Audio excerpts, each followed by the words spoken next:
Hello, this is my EDL 856 School Community Relations Module 1.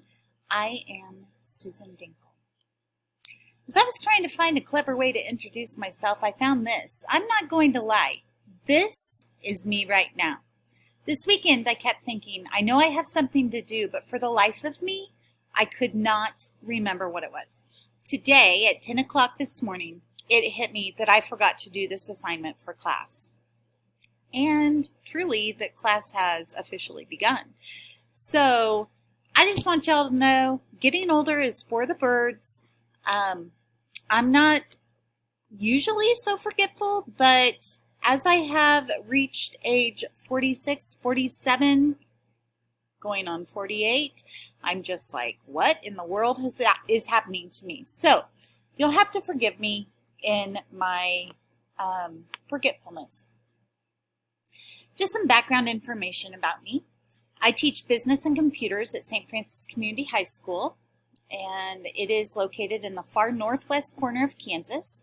I graduated from this school in 1991 and went on a basketball scholarship to Pratt Community College. I got my associate's degree in marketing in 1993.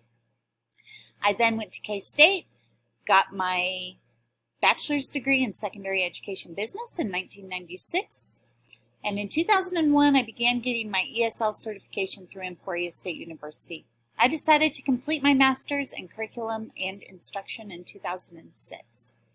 The question's been asked to me why I decided to go ahead and get my administration certificate by my colleagues. So honestly, it's so I can simply move over on the pay schedule. Once you've taught for so long, you reach the bottom of a column and can't go anywhere. So I decided to go ahead and take more classes and get to be able to move, since I have at least 8 years before retirement. I don't necessarily want to be an administrator, but I also don't want to be invaluable to my district. As a business teacher, sometimes your job is not necessary. Therefore, I've taken on more responsibilities in the last couple of years to help make sure that I am invaluable to USD 297. Some general information. I have 2 children, a daughter, Emily, who's a junior at K-State. She is majoring in animal science, and a son, Brady, who is a freshman at Kansas State to major in agronomy, crop science. Yes, I have officially become an empty nester, and yet my life so far has not slowed down. My husband and I own a feed mill. He works at the mill, and I'm just a silent partner, except when it comes to voicing my opinion. I also coach volleyball and basketball in the junior high and am the junior high athletic director. This year, I also have taken on the responsibility of being the scholarship coordinator for our district. So let's talk about the importance of introductions. As a district, it's important that we build a reputation of being respectful, approachable, and trusting within our community. So without great communication to our communities, we're seen as inept and unwilling to inform. So as individuals, it's important that we create a why we are the way we are and allow ourselves to be people. I always love to think about the first time an elementary student saw me at the grocery store, and they were shocked that I went to this store. We need to allow our communities to see us, who we are. But that being said, we also have to be cognizant that we are held to a different standard than some people within our community. So let's talk about the various forms of communication. So we're going to start with the oral form. Fall and spring parent-teacher conferences are very, very important in our district. Up until this last year, we did not have spring parent-teacher conferences, but we've always had fall. Obviously, phone calls and face-to-face meetings. In a small town like we are, those face-to-face meetings might happen in the grocery store or just as we're traveling down the street, or possibly in our front yard. Written notifications. These would be things like letters from the district, the student handbook, notes home, any email that we send, a text that we send, or also our school calendar, which is critical as a parent and within our community so everyone knows what is happening. The third form is digital. Obviously, we utilize things like Facebook, Google Classroom.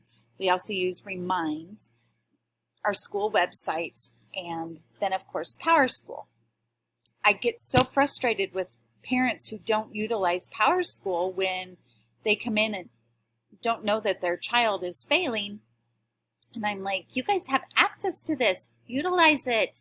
And if you have questions, email me. It's that way across the board with all of our teachers.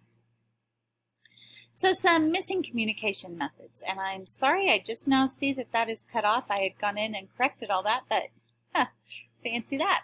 So our district utilized Schoolway, which was much more user-friendly than Remind. When Jostin stopped supporting it, Schoolway was deleted and we began to use Remind. It's not near as well received as Schoolway was. Also, we had a retirement in December from our website guru, so now our website isn't near as good as it once was. Communication is failing. We as a district must do a better job. When it comes to our district policy on communication devices, the board encourages district employees to use technology to improve efficiency and safety, but they do expect all employees to use them in a responsible manner that does not interfere with the employee's job duties. So we need to make sure that we do not violate policies and procedures. We certainly don't want to be disciplined or terminated just because we are using communication devices within the school. So when it comes to standard correlation, we want to understand and demonstrate the capacity to communicate through oral, written, and digital means. While it's critical that we communicate through all means possible to make sure information is given in a manner that everyone should be able to access it. That means anybody within the school community. This assignment's relevant because figuring out all methods of communication that is currently available within the district and choosing methods that work best or need improvement is something that we all need to be aware of. And as a school leader, I think it's important to figure out the best way to communicate with our community. I currently oversee our school Facebook page, and it's easy to forget to post reminders. With all the calendar changes that will be coming forth this year, it's critical that we make sure we communicate efficiently and effectively through all means necessary. I, too, need to do a better job of keeping that up to date.